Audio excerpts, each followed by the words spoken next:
Democrat House Speaker Nancy Pelosi spent all of a day in Taiwan this week. Her presence incited all sorts of geopolitical tensions, with China and Taiwan supposedly reaching the brink of war, but it appears that Pelosi's trip has proven very profitable for herself.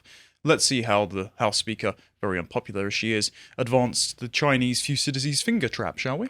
But first, we're going to look at Rory's article on the website, the former premium article now made available to all readers, European Lessons for a Paper Tiger. Rory breaks down the geopolitical and military strategic situation going on in the South China Sea between China and Taiwan. It's a very insightful and instructive look at the military logistics, and if you'd like more of this content, subscribe to lotuseaters.com.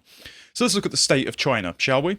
I've brought up your contemplations here because I thought you could just give us a brief summary, and obviously people can subscribe to the website if they'd like to see the full thing, but as to why China is in such dire economic straits right now. Well, it's because their model is constructed in a very unusual way. So I think about a third of their entire economy is construction, and the way these construction companies get the permission to build is from the local governments. It's not from, say, the central government in Beijing. So the local government sells them a land lease because you can't own land in China. Only the state can because, of course, they're communist. And they sell them this lease for 70 years and they build, say, a high rise on it. And then when the lease runs out, well, we don't know what's going to happen yet, which is point one of uncertainty. Everyone's assuming that the Chinese government is just going to say, oh, well, you're living here now, forget about it, it's fine. But they could not. So people are a little bit uncertain about property. And there was recently a case of the largest property development company, Evergrande, being unable to pay its foreign loans, and it's being taken to court in Hong Kong. And loads of people are trying to get money out of it, and it's kind of a massive red flag for the collapse of the Chinese construction industry, which is, of course, a very large portion of its economy. And on top of that, you've got Chinese banks not giving people their life savings. There are cases of about, I think, $6 billion being taken by banks of people's savings that they're not able to get back. And there have been cases of people queuing for miles to get their money, storming into bank buildings to try and get their money back, and it's simply not happening. And there's also the fact that local governments, they get most of their funding from selling these land leases, but they can't create new ones, and therefore they've taken to creating private companies which then can use state assets as collateral to take out private loans. And it's getting to the point now where these private loans are getting quite large, and it might be to the point where it's unsustainable for them to carry on taking them out anymore. So the entire Chinese system is going to have to change from the ground up, basically, because if they carry on as they are going to basically collapse their economy because of both the financial and construction sectors more or less failing because of the way in which they're structured. And then there's also a problem of local government funding, because they don't really have income tax. They just get their money from these leases, really, and a little bit of taxing business profits, but most of that goes to the central government. Well, I know as well, China Uncensored have spoken about this on Timcast before. They're in quite a precarious position, founding a lot of their economy on property, because there's a lot of vacant lots as well that can't even be rented. There's a massive bubble at the minute. Yeah, and that's worsened by the demographic decline, by the fact that there is an aging population and the knock-on effects of the one-child policy. So ultimately, China are facing very similar demographic issues as we are in the West. So isn't it just brilliant that we're also in the West moving to a you will own nothing, rent only property thing, while 52% of women in Britain over 30 have no children? So during this time of precarious economic conditions, China have upped economic sanctions on their neighbouring island, the independent country of Taiwan. China on Wednesday has suspended exports of natural sand to Taiwan and halted imports of fruit and fish products from the self-governed island as US House of Representatives Speaker Nancy Pelosi visited Taiwan in a trip condemned by Beijing. They've also been upping their military preparations. On June the 15th, in the next article, John, chairman of the Central Military Commission of Xi Jinping's new... On June the 15th, chairman of the Central Military Commission, Xi Jinping's new guidelines for non-war military operations went into effect. That's very poorly written. The guidelines consist of 59 articles in 6 chapters, as outlined by the Chinese Ministry's defense spokesperson, Tan Kefi. In the words of Eugene Kuo Wen, an analyst at Taiwan's Institute for the National Policy Research, the guidelines function as a copy of Putin's special operation language, and he adds that it sends a very threatening signal to Taiwan, Japan, and the surrounding countries in the South China Sea. Now, obviously, I'm not qualified to say how closely it is to Putin's program during the Ukraine war, but you can see at least the language as it's being coached to the West in the escalating tensions is that you see this war that's going on in Ukraine. There is a financial and potential military alliance between them and China. We should be very concerned, as people who have said we would rush to Taiwan's aid, that something very similar is going to happen. So that's the kind of backdrop to the imminent invasion of Taiwan. Then we've got Taiwan holding navy drills amid the Chinese tensions. I know the Chinese are holding, as of today, it's recording on Thursday, the Chinese have made Taiwan redirect their ships around Chinese oil drillers and things like that. But this sort of cat and mouse game has been going on for years, though. It's not necessarily indicative of a ramping up of tensions. No, it's not directly out of character, but it is. I'm building up to this because the press backdrop have entered a period of hysteria because Nancy Pelosi is probably the highest ranking government official, like her or not, and I certainly don't, that has visited Taiwan in quite a few years. Even though it seems for personal reasons, this is the geopolitical backdrop. So Taiwan's Navy have held a major live fire exercise Wednesday off the island's coast, in an area increasingly threatened by Chinese ships and planes. The drills are part of an annual Hanquang exercise that simulate an attack by China, which claims Taiwan as its own territory to be annexed by force if necessary. So this is why Taiwan is so important in the next piece by the BBC. It's a very simple overview. I also read one from Foreign Policy Journal, but I thought this is probably the easiest and most digestible. So China had actually recaptured Taiwan from the Japanese imperial rule in 1945, but the subsequent civil war between Chiang Kai-shek and then Mao Zedong's Communist Party resulted in Kai-shek and the surviving members of the Kuomintang Nationalist Party fleeing to Taiwan in 1949. So they're essentially the legitimately elected original government of China in exile. They're the kings in exile. They've also ruled there for the resulting decade, so the Chinese are very interested in capturing this last vestige of pre-communist rule and completing the Cultural Revolution on a geopolitical scale. They're technically the ones that deserve our respect as the ruling power in the region. China points to this history to say that Taiwan was originally a Chinese province, but the Taiwanese point to the same history to argue that they were never part of the modern Chinese state that first formed after the revolution in 1911 of the People's Republic of China that was established under Mao in 1949. So they're setting themselves up as a parallel country that should rightfully rule the mainland. There's also a table in this article that compares their military resources, and as you said, they've had this cat and mouse game for quite a while, but frankly, Taiwan are asking for our aid should the Cold War become hot, because they are just outgunned 2 million to 1.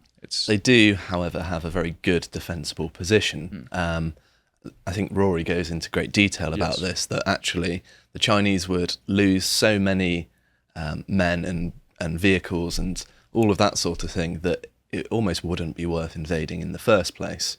You don't necessarily have to wipe out the Chinese army, you just need to make the casualties so bad that there's no reason to want to invade in the first place. And I think in China's situation at the minute, that when they're in economic dire straits, the last thing they need is more military expenditure, because that's going to bring them on their knees, more or less. Yeah, and it's also trying to attack a castle on a hill. Like Taiwan have the perfect pace to shoot at China as they try and cross the moat, and they can shoot down their planes, etc. So on a ground war, they would lose. But of course, the new versions of warfare being technologically advanced and also fifth generational, as we'll see with resources very shortly, and the US wading in, Taiwan aren't indefensible. They are just outnumbered. So they would at least have an argument for getting the US, the UK, and its allies involved. So if we look at US foreign policy preceding Nancy Pelosi's visit, Biden has been sort of political Magikarp. He's flip-flopped without much effect. So Biden said the US would respond militarily if China had attacked Taiwan, but then the White House has insisted that there's no policy change. So they've said the president's own words don't matter, because we, as the Biden administration, are the puppeteers of our corpse of a president. You didn't want to get involved with the Ukraine conflict militarily for obvious reasons. Are you willing to get involved militarily to defend Taiwan if it comes to that? A reporter asked Joe Biden. Yes, Biden replied. That's the commitment we made. We agree with the one China policy. We signed on to it, and the attendant agreements made from there. But the idea that it can be taken by force, just taken by force, and just not appropriate. Sorry, they've edited Biden's words here because, of course, he was stumbling as he made them, and they've picked up the slack for him.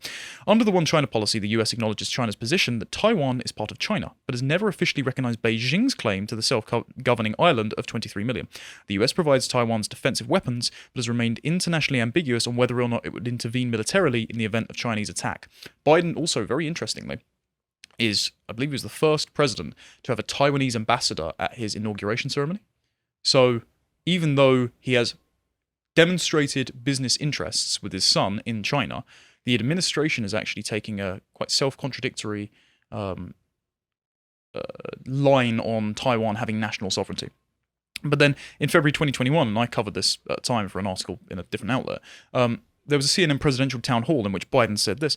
So during his CNN town hall, Biden refused to speak out about what Xi Jinping is doing in Hong Kong, doing with the Uyghurs in the western mountains of China, and his forceful assimilation of Taiwan. It was an astounding statement, given his predecessor, President Trump, designated China's program of Uyghur persecution a genocide. To Biden, he said, "This systematic eradication of a minority ethnicity is merely, quote, a cultural difference." So, he's not exactly strong in his rhetoric, is he? No, that's putting it lightly. Yeah, so I suppose I don't know what we're expecting for Biden. So all of that is just backdrop to Nancy Pelosi visiting Taiwan, and we can see a lot of the rhetoric from both sides here, escalating the tensions for what ultimately was a damp squib of a visit. So US Speaker Nancy Pelosi's potential plan at the time to visit Taiwan during a trip to Asia has prompted a belligerent response from China, with the spokesperson for the foreign ministry warning that Beijing would act strongly to resolutely respond and take countermeasures if Pelosi travelled to the island. I assume they probably just saw that photo of her in a swimsuit and got very scared. Sorry for, if you don't know what that means, Google it, and I apologise for the Don't nightmares. Google it if you value your eyes. We found Silicon Valley. China's foreign ministry has criticised Pelosi for her complaints about the country's treatment of minority groups such as the Muslim Uyghurs in the Xinjiang region, accusing her of smearing Beijing. In a news conference on Monday, the foreign minister spokesperson Zhao Lijian confirmed a report in the Financial Times over the weekend that said China's warnings were significantly stronger over the House Speaker's potential visit than during the previous times it had been unhappy with US policy towards Taiwan. "We are fully prepared for any eventuality," he said. "If the US side insists on making the visit, the Chinese side will take firm and strong measures to safeguard our sovereignty and territorial integrity. The US must assume full responsibility for any serious consequence arising thereof." So then this has produced critiques of Pelosi by the Progressive Firing Squad. We're going to go through the sort of good, the bad, and the ugly of articles, I suppose. The first one comes from the New York Times, why Pelosi's visit to Taiwan is utterly reckless. And I actually covered part of this in my coverage yesterday of Ukraine with Dominic Frisby, because in here it says that White House is losing their love affair with Zelensky and not treating him as very trustworthy, but they're also losing their love affair somewhat. There's a fractionating within the Progressive Caucus between the Biden administration and the Congressional Democrats, and a lot of people are saying, well, why would Pelosi do this? Is it a political distancing of herself from the failing Biden regime? Is she worried about the congressional midterms and hoping that Congress can cling on by showing some strength versus the Biden administration who will lose the 2024 election? I'm sure we'll get to the reason why there's this break. But so John has also pointed out in his brilliance that there's a Chinese version available for reading this article, which I just think is excellent. So Thomas Friedman says, genius he is, "I have a lot of respect for House Speaker Nancy Pelosi, but if she does go ahead with a visit to Taiwan this week against President Biden's wishes, she'll be doing something that is utterly reckless, dangerous, and irresponsible." Couldn't be further from the truth, really. No, and this is the point of all this, is that the media are very disconnected and hysterical about this visit that ultimately amounted to nothing except being very useful Pelosi's pocketbook.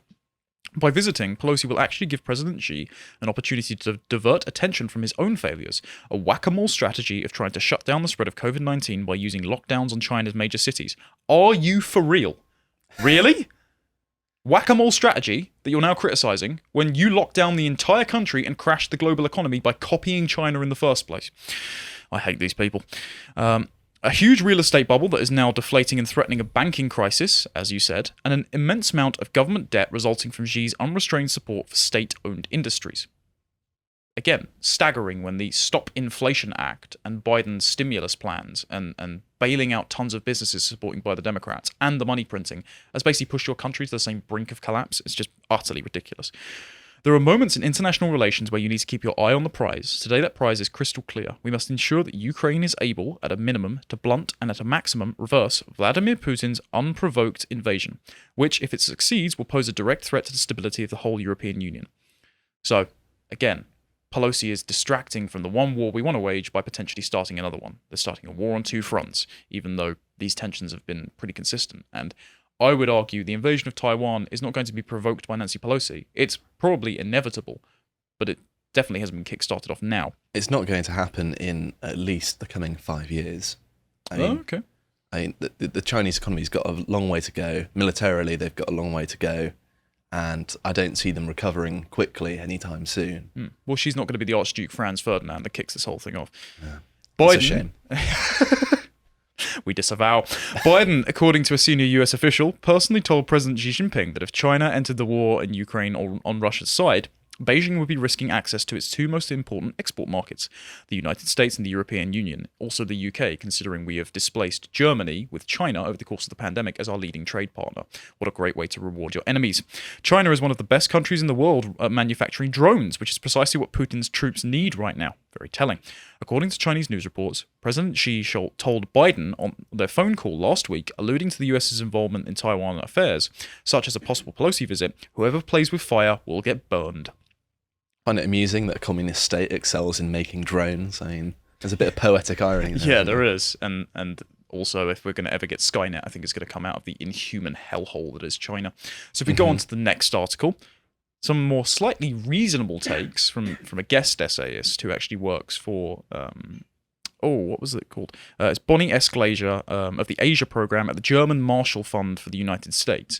And they're obviously internationalists, and the German Marshall Fund was, of course, the war repayment loan scheme that meant a large amount of money was paid back over time. So sort of international cooperation, stimulus-minded program. So they're not our sort of brand of non-interventionist libertarians, but at least this ratchets down the tensions a little bit. So I thought I'd cleanse the palate. China's ambitions have risen along with its military power, and it may be soon capable of seizing democratically ruled Taiwan, even in the fight with the United States. President Xi Jinping is hoping to get an unprecedented third term later this fall and cannot afford to appear weak. He has been increasing pressure on Taiwan and apparently believes the United States is abandoning its circumspection about Taiwan's status and may soon formally back the island's independence, God willing. A single spark could ignite this combustible situation into a crisis that escalates to military conflict. Nancy Pelosi's visit to Taiwan could provide it. Chinese officials have recently asserted that the Taiwan Strait does not constitute international waters, which could suggest that Beijing intends to interfere with transiting foreign vessels. China has also stepped up challenges to the US's ships, as well as Australian, Canadian, and other foreign aircraft. Beijing has poached 8 of Taiwan's diplomatic allies since 2016. Only 13 countries plus the Vatican still recognize Taiwan, definitely not the World Health Organization as well, and has applied economic and other pressure as well. So the recommendation she goes on to give is I suppose, more sensible. Even though retrospectively telling Pelosi not to visit seems ridiculous because it wasn't going to kickstart a war anyway. Ms. Pelosi should postpone any visit to Taiwan to give the Biden administration time to articulate a clear and consistent policy towards the island. Do you think Biden can ever be clear and consistent? Didn't think so. This is critical not only so that China understands the US's stance, but so that the American people are clear too. Administration leaders should work to build bipartisan consensus around a policy stressing that America's top objective is to deter Chinese use of force against Taiwan and preserve peace in the Taiwan Strait. God, please hire writers that use commas. They should lay out the US's efforts to stabilize the status quo, including steps that both Washington and Beijing could take to reduce the risks. Now, given that you've seen China's economic dire straits, do you think the Chinese, especially with their ideology of world domination, can ever be reasonable or negotiated with? I think that they're not as stupid as they're made out in the West. They understand that they need the global economy. They need to be integrated with trade for them to carry on in any reasonable way. If they get shut off in a similar way to the Russians, then their entire system is going to have to be restructured. It's going to be catastrophic. And simply provoking that kind of response by invading Taiwan, they're going to have to be very prepared. We're going to see them, before they actually invade Taiwan, they're going to be stockpiling resources. They're going to be doing things like that. And they simply just don't have the ability to do that at the minute because they're hemorrhaging cash. Well, they're running a massive deficit. They've been stockpiling lots of gold and lots of oil, which is much to our detriment. And also Biden has been selling them as strategic petroleum reserves to a company that his son has a major stake in. So they're definitely amassing some sort of hard assets to bolster their parallel economy with BRICS. But you're right in that we have a symbiotic rather than a parasitic economic relationship with them. And they're obviously worried about losing a massive consumer base for their manufacturing power. I mean, it would harm the West, but we're in a better position to adapt than the Chinese are. Okay. See, that's a very reasonable take. It would be you. great if Salon did the same thing. We go to the next article. Nancy Pelosi's reckless trip to Taiwan, a decision that could get us all killed. Despite the alarms her travel plans have set off, President Biden has responded timidly. Even more, much of the establishment wants to see the trip cancelled. Well, I think that the military thinks it's not a good idea right now, Biden said about the prospective trip on July 20th, but I don't know what the status of it is. Biden could have put his presidential foot down and ruled out Pelosi's Taiwan trip, but he didn't. July ended with strong indications that Biden has given a green light and Pelosi still intends to go ahead with an imminent visit, as of yesterday. This is the kind of leadership that could get us all killed. I mean, I know they're a repository of stupid opinions, but it's almost like when the left were fear-mongering about Joker creating incel shooters. They are chomping at the bit for an international conflict because they think it might save their ailing ratings. It is nice to see that everyone basically accusing Pelosi of bringing the world to the brink of war, though, because it means that she's going to lose what little popularity she has. Well, she is that insufferable, and a lot of people have been suspecting that this could just be a global press tour ahead of the midterms, but actually I prefer this narrative. Jack Posobiec has discussed Nancy Pelosi's semiconductor shares, and so we're just going to watch this clip and then I'll go over a little bit of the background.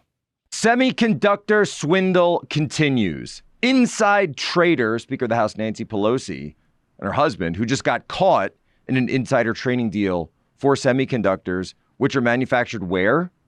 Where is it? Where are the highest capacity, highest quality, most high-end semiconductors in the entire world manufactured?